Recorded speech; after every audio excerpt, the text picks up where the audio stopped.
अस्सलाम वालेकुम, नमस्कार, सत श्री अकाल एंड गुड इवनिंग। मैं हूं आरज़ू काज़मी और आप देख रहे हैं पॉइंट ऑफ व्यू। हमें जी ज्वाइन किया है साजिद तार साहब ने। बहुत शुक्रिया सर कि आज आप आए।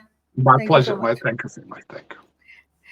सर। एक तो सबसे पहले इस्लामाबाद में सब स्कूल कॉलेजेस सब कुछ बंद कर दिए गए हैं। कहा यह जा रहा है कि किसी खातून का कहा जा रहा है कि वो आई हैं और या एंटर हुई हैं इस्लामाबाद में और सुसाइड बॉम्बर बताया जा रहा है। ये किस तरह की थ्रेट्स हैं? क्या इलेक्शन आगे कराने की कोशिश है या वाकई में कोई खतरा है?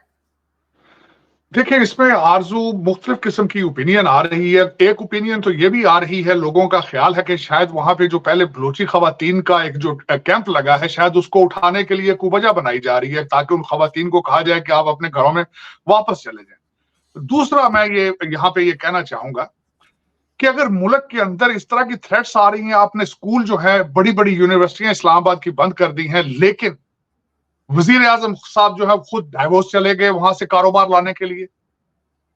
तो उनको ये सोचना चाहिए था कि ये जो जहाज फ्री का गवर्नमेंट के खर्चे पे आप उड़ाते फिर रहे हैं, ये आप पहले तो अपने घर के हालात ठीक कर लें। बाहर से कारोबार किस तरह आएगा जब यूनिवर्सिटियां बंद हों और घर के अंदर हालात इस तरह के हों? इस पे सीरियस डिसीजन लेने होंगे आपको। अब मैं बल्कि इस पे जो आज मैं हकीकत में मैं जो बात करना चाह रहा था, जो मेरे लिए बड़ा जरूरी था आरजू, खासकर भारत के हवाले से, मंदिर के हवाले से, राम मंदिर पे जो वहां पे हुआ है, आपको पता है, आपका खुद का, you have a very soft corner like my self, मेरा खुद सॉफ्ट कॉर्नर है, खासकर भारत के हवाले से, हिंदू बरादरी के हवाले से, हिंदू हमारे जो दोस्त हैं उनके हवाले से। कल यहाँ बल्कि मेरा आज भारत के कई अखबारों में चीजों में आया है जो मैंने मैसेज दिया है। कल मैं यहाँ पे लोटस मंदिर में गया था, I was in YT at the event जो कल यहाँ पे लोटस मंदिर जो है टेम्पल इन वर्जीनिया। मैं उसको बल्कि दो तीन डिफरेंट लेंस के जरिए की नजर से देखकर खासकर मैसेज देना चाहता हूँ। पहले तो मैं ये बताना चाहता हूँ कि मेरा मैसेज क्या था। जो मेरा मैसेज आज भारत के मीडिया में है वो मैसेज क्या है। तो उस मैसेज में मैंने कहा, मैंने बल्कि लोटस मंदिर के अंदर जाकर मैंने स्पीच भी दी थी और उसमें स्पीच में ये मैंने कहा था कि मैं प्यार और मोहब्बत, लव और हार्मनी का मैसेज लेकर आया हूं। और खासकर उसमें मैंने कहा कि हम सदियों से इस खित्ते में इकट्ठे रह रहे हैं और सदियां मजीद इस खित्ते में रहेंगे। हमने कैसे रहना है ये हमने अब डिटरमिन करना होगा। हमें सोचना होगा कि हम आने वाले दिनों में किस तरह इकट्ठे रहना चाहते हैं। इसका पीछे एक बहुत बड़ा हिस्टोरिकल बैकग्राउंड है। इस मंदिर के हवाले से जब इसकी मस्जिद बनाई गई तो मस्जिद का नाम बाबरी मस्जिद था। बाबर साहब तो बहुत देर से आए यहाँ पे, वो 1528 1524 के आसपास आगे उन्होंने इस मस्जिद की बुनियाद रखी। इस जगह पे 9000 साल पहले रामलीला जो भारत का जो हिंदुओं का एक बहुत बड़ा सेक्रेड एक पर्सनैलिटी है, उनका जन्म हुआ 9000 साल पहले। अब इस पॉइंट पे कैसे पहुंचे गए कि यहाँ पे पहले राम मंदिर था, मस्जिद बाद में बनी। पहले तो हाई कोर्ट ऑफ इलाहाबाद ने फैसला किया, उसके बाद सुप्रीम कोर्ट ऑफ इंडिया ने 90,000 डॉक्यूमेंट्स एज एन एविडेंस 8 जबानों में उनको पढ़ा और उन्होंने कहा कि नहीं, यहाँ राम की, यहाँ उनका जन्मभूमि उनकी है। ठीक, आपको 25 किलोमीटर के फासले पे जमीन की मस्जिद की जगह दे दी गई।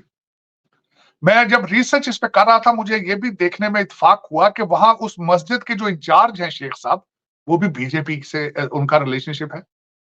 तो यहाँ ये चीज खत्म हो जाती है कि बीजेपी हिंदुओं की जमात है और सिर्फ मुसलमानों के लिए वो ज्यादती करती है। अब दूसरा मैं ये बताना चाहूंगा कि इस झगड़े के अंदर बाबरी मस्जिद के 2000 से ज्यादा लोग मारे जा चुके हैं। 2000 माओ के बच्चे जो है वो जा चुके हैं इस दुनिया से। अब मजीद इसके ऊपर कितने लोग आप मारना चाहते हैं, ये क्वेश्चन मार्क है। तो जो मैंने मैसेज दिया था वो ये था कि हमें इस चीज का तयन करना होगा कि हमने आने वाले दिनों में कैसे रहना है, इकट्ठे कैसे रहना है। आप सब कॉन्टिनेंट चेंज नहीं होगा, आपने यही इकट्ठे रहना है। एक दूसरे के साथ खौफ की हालत में रहना है या आपने प्यार मोहब्बत से रहना है। ये मैसेज मैं कल लेकर गया था लोटस मंदिर में and I was received very well, very well. अब मैं आरजू एक बात यहां पे ये भी मेंशन करना चाहूंगा कि यहाँ पे हमारी सरजमीन जो कि सब कॉन्टिनेंट है, मैं सब कॉन्टिनेंट के लेंस से बताना चाहूंगा क्योंकि मैं उस सब कॉन्टिनेंट का एक पुत्र हूं, एक मैं वहां का शहरी हूं, सब कॉन्टिनेंट का। मैं सिर्फ मुसलमान ही नहीं हूं, मैं उस सब कॉन्टिनेंट का हिस्सा हूं। इसका फायदा इन्वेडर्स ने कैसे उठाया कि हिंदू मजहब जो था वो नॉन वायलेंट मजहब था। गिनती के आते थे पठान भाईजान घोड़े पे चढ़ के और सदियों हुकूमत करके हमें नेस्तो नाबूद करके गए, लूट के कहते दिल्ली लूटी गई। दिल्ली किसकी थी? दिल्ली मेरी थी।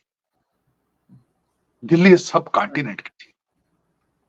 कितनी दफा पठान भाइयों ने लूटी ये आप गूगल कर लें, आप अगर आपको नहीं पता तो। दिल्ली लूटने आते थे, लाहौर लूटने आते थे। किस चीज का फायदा उठाते थे कि Hindu religion non violent. British गिनती के लोग थे, बल्कि फौज नहीं थी, ईस्ट इंडिया कंपनी थी, एक कॉरपोरेशन थी।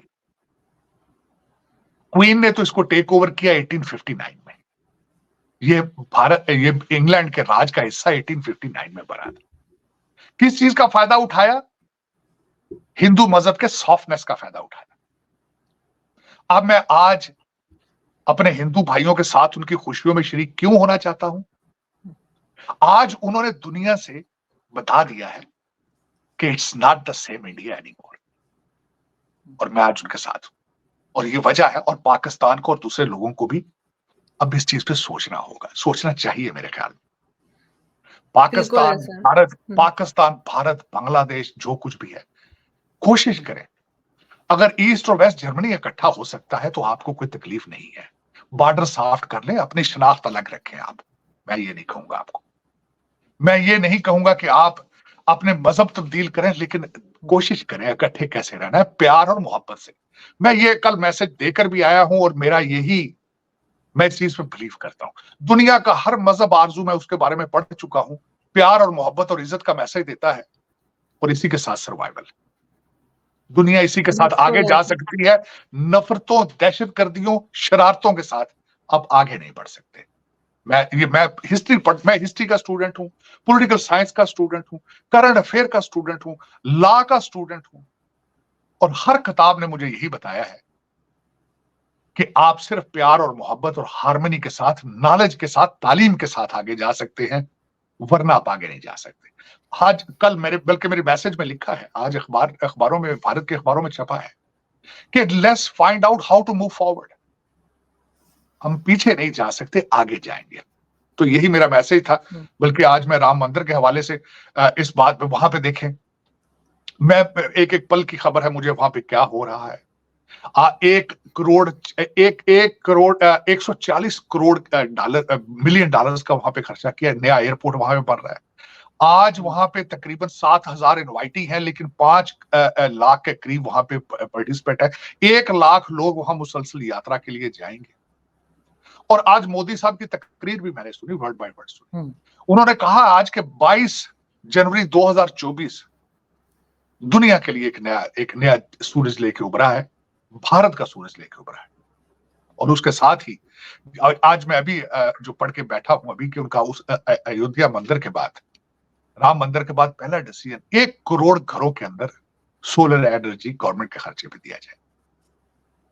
तो मैं ये समझता हूं कि वाकई ही भारत इज राइजिंग, और मेरी ये कोशिश होगी कि सब कॉन्टिनेंट, सारा सब कॉन्टिनेंट भारत के साथ राइज करे। मेरी ये ख्वाहिश है। दिस इज व्हाट देखें, दीवाने का ख्वाब तो सोचने पे तो कायदे नहीं है, कोई कैद नहीं है, और सोचने पे, ख्वाब देखने में कोई पैसे भी नहीं लगते। लेकिन मेरी ये सोच है, और मुझे ये यकीन है कि मेरी इस सोच के साथ बहुत सारे लोग जुड़े हैं, ना सिर्फ भारत के, पाकिस्तान के भी, पाकिस्तान के लोग भी बहुत जुड़े हैं। मैं बहुत ज्यादा दोस्तों को जानता हूं जो ये सोच रखते हैं कि we have to move forward with love and harmony. तो ये मैं खासकर आज मैंने कल गया अपने हिंदू दोस्तों के साथ, मैंने वहां उनके साथ सेलिब्रेट किया, उनके साथ उनको मुबारकबादें दी उनको, मैं इसमें कोई हर्ज नहीं। आपको भी चाहिए, मैं यही कहूंगा कि देखें। और दूसरा, गूगल करके देखें, मैं उस पर ज्यादा मुस्तनद बात तो नहीं है, लेकिन एक इंफॉर्मेशन है कि जब हमारे पठान भाई आए तो 60,000 मंदिरों को उन्होंने डिस्ट्रॉय किया था यहाँ। तो जब, और दूसरी बात यह है कि जब हागिया सोफिया टर्की के अंदर आप उसको, चर्च को तोड़ के मस्जिद बना लेते हैं, तो आज क्रिश्चियन आपके साथ हालते जंग में नहीं है, वो भी बर्दाश्त कर रहे हैं। आगे चले, आगे चले, पीछे नहीं जाना, हमने आगे जाना है। तो इसमें यही मेरा यही मशवरा होगा कि अब एक दूसरे, हम एक सरजमीन की औलाद हैं, चाहे जैसे भी हुए आप मुसलमान, चाहे जो कुछ भी हुआ है वो माजी है। अब आगे चलने के लिए इस वक्त जरूरत है, आपको तालीम की जरूरत है। आप कोशिश करें, भारत के साथ ट्रेड शुरू करें, अपने रिलेशनशिप बेहतर करें, सीखने की कोशिश करें उनसे सर बिजनेस सीखें। हमारी गवर्नमेंट ने तो आज फिर एतराज कर दिया, आज फिर एक बार जो है वो राम मंदिर के ऊपर स्टेटमेंट दे दिया, हालांकि मैं उनको नहीं देना मुझे चाहिए था। नहीं, आरजू मैंने डान की, मुझे किसी ने भेजी, मुझे भेजी है वो किसी ने, लेकिन देखें वजह ये है कि मजहब के ऊपर कैपिटलाइज करना होता है, अपॉर्चुनिटी, कारोबार है, इलेक्शन है। आज मैं आप उसकी बात कर रहे हैं, सीएनएन ने इसके खिलाफ बड़ा गलत प्रोपेगेंडा किया है, बीबीसी ने इसके खिलाफ बहुत कुछ लिखा है, कई लोगों ने लिखा कि ये मोदी साहब की ताजपोशी है, कई लोगों ने लिखा है ये इलेक्शन है सारा। ठीक है, जैसे भी है, लेकिन मुझे पता है कि मोदी साहब की लिस्ट बहुत लंबी है जो अकम्प्लिश उन्होंने किया है भारत के अंदर। उनका इलेक्शन जो है इस राम मंदिर के बगैर भी उन्होंने जीत जाना था, स्वीप करना था, मुझे पता है इस बात का। लेकिन ये कि चले, हर एक बंदे का एंगल अलग है, हर एक बंदे का लेंस अलग है। मैं एक मुसलमान हूं, मैं समझता हूं, मेरे मंदिर जाने से, मेरे गुरुद्वारे जाने से, चर्च जाने से मेरे मजहब को कोई खतरा नहीं है। मेरी ये तालीम ये है, और मेरा मजहब जो है वो प्यार का, जिसका नाम सलामती हो, जिस मजहब का नाम इस्लाम है, पीस है, वो कैसे किसी को नफरत के नजर से देख सकता है, वो कैसे किसी को दुख देने के बारे में सोच सकता है। This is what my preaching and this is what my belief is, और मैं करता रहूंगा उसमें। ये है आरजू, मेरे जाने से आने से कई लोग कहते हैं ये रा का एजेंट है, कई भारत के एजेंट है, कई कहते हैं मोदी भगत है। कहने से क्या है, जितने मुंह है उतनी बोलियां बोलते हैं, क्या बिल्कुल। फर्क पड़ता है। लेकिन मैं फिर भी उन बच्चों को यही दुआ दूंगा, कोशिश करो आर्टिफिशियल इंटेलिजेंस की तरफ जाओ, बेटा कुछ ठीक है। सीखने की कोशिश करो। उर्दू में ट्वीट छोड़ो, ट्वीट के साथ रोटी नहीं मिलेगी, ऐसा ही ट्वीट है, के साथ लेकिन आपको सर जिहाद के सबक समझदार देने भी हो। वाले नहीं जी। आरजू, इनको सारे जिहाद के सबक देने वाले के सबके बच्चे लंदन में पढ़ रहे हैं। बेटा कुछ आंखें खोलो अपनी, कोशिश करो, बिल्कुल नफरतें कम करो, अगर हो सके तो प्यार मोहब्बत की बात करो, तालीम की बात करो, ट्रेड की बात करो, चले। लेकिन होना आरजू यही ये है चाहिए कि सर। हाँ सर मगर बिल्कुल ये, साथ ही इस्लामाबाद में जो इन्होंने बंद किया है उसके साथ साथ वो ये भी कह रहे हैं, मतलब इंटरनेट कह रहे हैं 2-3 महीने ऐसे ही रहेगा, अब सैटरडे की बात नहीं रह गई है, अब ये डेली इंटरनेट को स्लो कर रहे हैं। उसमें उसकी वजह ये है कि एक पार्टी जो है, सियासी पार्टी, वो इंटरनेट की पार्टी है। ये भी सोचता है, उसका कोई अपना हल्का तो उनका है नहीं है, वो इंटरनेट पे बनी थी, तो उसको रोकने के लिए फिर इंटरनेट ही बंद करना पड़ेगा, जाहिर है फिर। और ये नहीं सोचते कि उस इंटरनेट के साथ बैंकिंग हो रही है, उस इंटरनेट के हाँ। साथ आपकी आपके आपके जहाज उड़ रहे हैं, उसके साथ आपकी सिक्योरिटी उसके साथ अटैच है, उसके साथ आपका करोड़ों का नुकसान, बिलियंस का होगा, वो नहीं सोचेंगे। ये अगर सोचते तो फिर आज आप इस जगह पे ना होते। आपने बड़ी मेहनत की है इस जगह पे पहुंचने के लिए। मैं दुआ करूंगा कि ऊपर वाला आपको हिदायत दे, और कोशिश करें आप। इस तरह पार्टियां, ये जबानें बंद नहीं, इंटरनेट होने से जहन बंद नहीं होते, जबानें बंद नहीं होती, कुछ परफॉर्म करो। दुख वाली बात है, मेरे नए नए मुर्शिद आ चुके हैं, वजीर आजम नवाज शरीफ साहब। आज भी उन्होंने जलसा किया मानसहरा के अंदर, और उन्होंने फरमाया है कि अगर मैं यहां होता तो आज दूध की नहरें होती, अब कराची से चलते तो अब पेशावर पहुंच जाते 2 घंटे में। मेरी उनसे भी रिक्वेस्ट है कि वो माजी की बात है, ये बताएं बच्चे आगे किस तरह जाएंगे। आपने एक लफ्ज नहीं बताया फ्यूचर की प्लानिंग के बारे में, आपने एक आइटम ऐसा नहीं दिखाया जिससे पाकिस्तान एक्सपोर्ट करके इकॉनमी बेहतर कर सके। यही एक अफसोस है, यही मेरा अलमिया है। साहिब इक्तदार जो आज चला रहे हैं, उनके उनके पास एक भी प्लान नहीं है कि पाकिस्तान को एक इंडिपेंडेंट इकॉनमी किस तरह बनानी है। यही मेरा अलमिया है। मैं चीखता रहूंगा, रोता रहूंगा, मैं मेरे ख्याल में यही कर सकता हूं। लेकिन ये कि दुख से, ये दुख है मेरा और रहेगा, और बड़े अरसे से है। और बात यह है कि अब मैं बल्कि मैं कल अनवर मकसूद साहब का एक वील देख रहा था, बड़े पढ़े लिखे इंसान हैं, हैदराबाद से उनकी फैमिली माइग्रेट करके कराची आई। कल किसी ने उनसे पूछा कि आज अगर कायदे आजम जिंदा होते तो क्या होता, क्या होता। उन्होंने क्या होता, अगर जिंदा होते तो जेल में होते। तो ये आपने पाकिस्तान की हालत कर रखी है। ये मैं नहीं कह रहा हूं, अनवर मकसूद साहब ने फरमाया है, बहुत बड़े दानश्वर है पाकिस्तान में। मगर सर यहाँ पे कुछ भी ठीक होता दिखाई नहीं दे रहा। अफगानिस्तान बॉर्डर्स जो हैं वो आज तकरीबन 10 दिन हो गए कि बंद है। टेंशन बढ़ गई है अफगानिस्तान पाकिस्तान की भी, ईरान के बाद। आप ये बताएं, आपकी टेंशन किसके साथ नहीं है? सिर्फ डॉलर और पाउंड के साथ टेंशन नहीं है, बाकी हर चीज के साथ टेंशन है आपकी। सिर्फ उन दो चीजों के आप पीछे नहीं जाते, उनसे बड़ा मोहब्बत है। आपने हर चीज बेच दी है डॉलर और पाउंड के लिए, बाकी हर जिंदा चीज के साथ आपके तनाजात चल रहे हैं। आप किसी बॉर्डर पे भी आप सेफ नहीं है। लेकिन देखिए, मेरा ख्याल है कि अब देखिए उम्मीद रखनी चाहिए। मुझे उम्मीदें किसी और इंसान से नहीं है अभी तक। आपने आर्मी जनरल से ही उम्मीद है, जो कि सबसे ज्यादा ताकतवर है इस वक्त, सारे डिसीजन वो लेने वाले हैं। आसिम मुनीर साहब है, और दूसरा मैं बड़ा होपफुल हूँ काजी फायज ईसा साहब से, जो चीफ जस्टिस है। दूसरा सियासत, आप अब तो दुनिया में सियासत का जो है वो पहिया रुक गया है। आपने क्या शुरू करना है?